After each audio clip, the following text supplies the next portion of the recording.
In my The Last of Us Part 2 review, I asked you to leave questions in the comments or email them to my input@JorRaptor.com email address, and many of you did. So in this video, I want to answer your spoiler-free questions, like about new weapons, trophies, outfits, replayability, that open world level, if you have to wait for a PS5 version, and way more. So let's get into it. A like on the video would be super appreciated, and let's go. Totally enter my June giveaway for a 2020 game of your choice on your platform of choice. If you haven't already, the link to that is in the video description and the pinned comment. And you have to be a subscriber as well if you want to participate. Good luck. Okay, first things first. Many people, of course, asked questions about the leaks. And again, this video is story spoiler free. And also thanks to the embargo, I'm not even allowed to talk a lot about the story.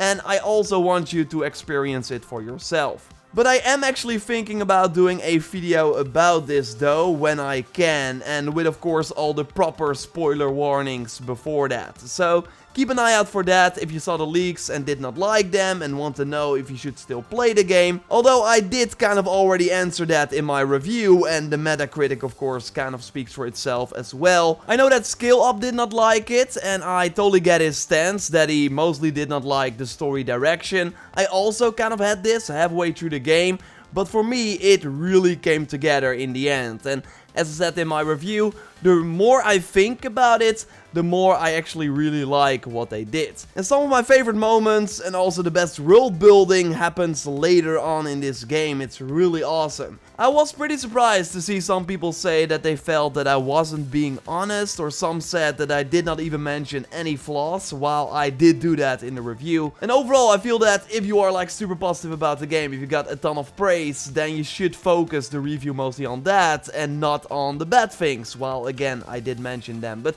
I always appreciate feedback. I will read it, I will try to improve it in the next review. And I don't want to spend too much time on this, but of course some people said I was being paid off because I got a free copy, just like 89 critics on Metacritic likely, so that's why the game got this high score. I mean, I actually pre-ordered the collector's edition back in September 2019 when they announced the release date, so I will be getting that on the release day. Like, I already spent my money before I even knew that I would get the game from Sony. And I still had my issues, as I noted in my review, but overall I would be lying if I did not recommend this game to you, because it's really amazing, it's super special, and I think you want to experience it and find out for yourself if you like what they did. So I will link to my review at the end if you haven't seen it. And now let's get into the proper questions. We start with now was... I really want to know if they introduced any new weapons, and it's not just the same weapons from the first game. Well, obviously some weapons are back, like you've already seen in the footage, and the bow is one of them, but what they do is actually make it still feel different to use them, but also you now have more arrows to choose from, and you unlock those crafting recipes after unlocking a skill. We got the explosive arrows, but you can also get stronger arrows that you can switch between to easily insta-kill an enemy, while normally with regular arrows you need a headshot for that. You can also grab the arrow again after a headshot, and I love how Ellie puts the arrows back in her backpack. And I want to add the question from R. Raimi here, so we can craft our own arrows now, and then the answer is indeed yes. But apart from returning weapons, we also have many new weapons. I won't spoil them, because it's really cool to find them for yourself. Especially some weapons you find later on are really cool. And then thanks to New Game Plus that you unlock after you finish the game, you can then also use those weapons in other parts of the game where you first did not have the weapon yet. And as I said in my review as well, there is one gun hidden in a safe, and you can also miss other weapons if you just speed run and do not look everywhere. And it's just an awesome feeling to find a new weapon in this game, because you will constantly be low on ammo, so having an extra option in your arsenal is always more than welcome. And speaking of weapons, Ahmed asked, can you holster the weapon manually? And the answer is no, at least not as far as I've seen. You will just automatically put them on your back after combat, but grab the gun when in combat. And you can switch to non-weapons, and then you're not holding a weapon at that moment. Like, then you hold a medkit, for example. And you actually already see the controls here on screen. But yeah, manually putting away your weapon is not possible for as far as I've seen. I got multiple questions about outfits. This one is from Armando. Are there unlockable outfits? And what I can say is that you cannot change the outfits or jackets yourself. But obviously, characters might wear different outfits sometimes. Kevin is asking if the new mysterious infected was hard to kill or scary. Neil Druckmann during the State of Play of course already teased new infected. I won't say a lot more about this game.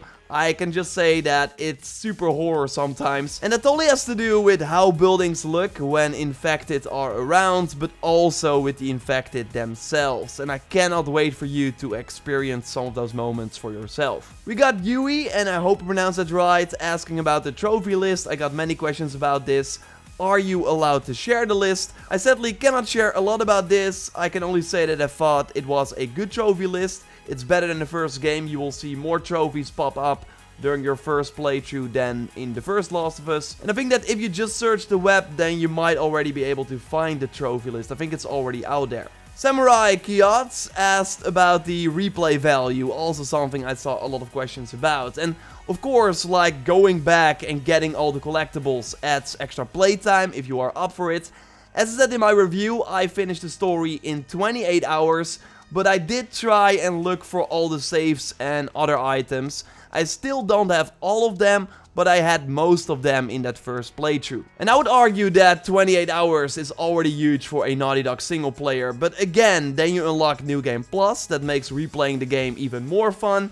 You will unlock upgrades that you could not get the first time around. And again, immediately have some weapons that you could only get later on. You can play on higher difficulties. Grounded is already here from the start. There's a photo mode you can toy around with and take cool pictures. And you can also select encounters that you want to replay. So then you immediately teleport to that encounter. Have the weapons you would have up to that point. And then just, yeah, have fun, kill the enemies. There's also the familiar point system where you can buy concept art and models. I can't sadly show you that. And sure, like a multiplayer that we saw in the first game would have been great to hop into after finishing the single player. But still, this single player is way longer than that of the first game. And I feel there's quite a lot to do, but it does involve like replaying the game. And I know not everyone likes that, but that is really the replayability in this game. I got a question from TXR Bullet. Can you put your hood up or only when raining? So yeah, Ellie will put her hood on when it's raining, and you sadly cannot do that manually for as far as I've seen. Kayleigh asked if the game is 30 FPS, and yeah, that is the case. Like, it doesn't ruin anything, I would say, but I would imagine that 60 FPS would of course be better. And sure, maybe the PlayStation 5 version had that. Like, we know the game will work on PlayStation 5, Sony already confirmed that, but will the 60 FPS mode immediately be available? Like, of that I'm not sure. And I actually said it in my review as well. Even on PS4, this game already feels like a next-gen title. When you die, you only have to wait 1 or 2 seconds before you can respawn. So like the SSD will not really change a lot. Like only when you boot up the game, it can take some time, but after that the loading times are really fast. It's already beautiful. I played on PS4 Pro, but I would imagine that it also looks great on the regular PS4. Like, I don't think that the benefits of a PS5 version will be that significant, that it will be worth the wait. And I would actually argue that it's way more interesting to see what Naughty Dog is able to do on the PS4. Like, compare this to the games that we saw at the launch of the PS4, and wow, it's night and day.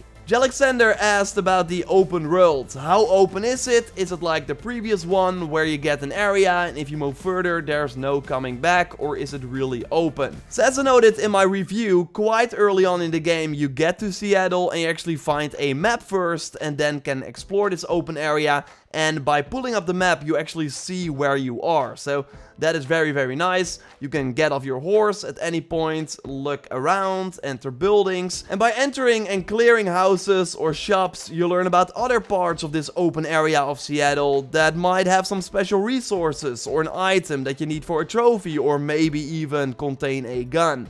So then you can choose to go there, or you can also choose to leave it behind and continue with the main story. And this is really one of my favorite parts of the game. Again, you just see Ellie ride on her horse here. I can't and won't really show anything more because it's really cool to experience it for yourself. And that was also one of the critiques I mentioned in the review, that this is the only open map part in the game, and I would have loved to see more of this. And yeah, you see where you are on the map, but in other parts of the game that is not possible. And yeah, if you choose to continue with the main story and do not complete everything in this open part of Seattle, then you can't go back in that playthrough. Like, really, and that's overall the case in this game.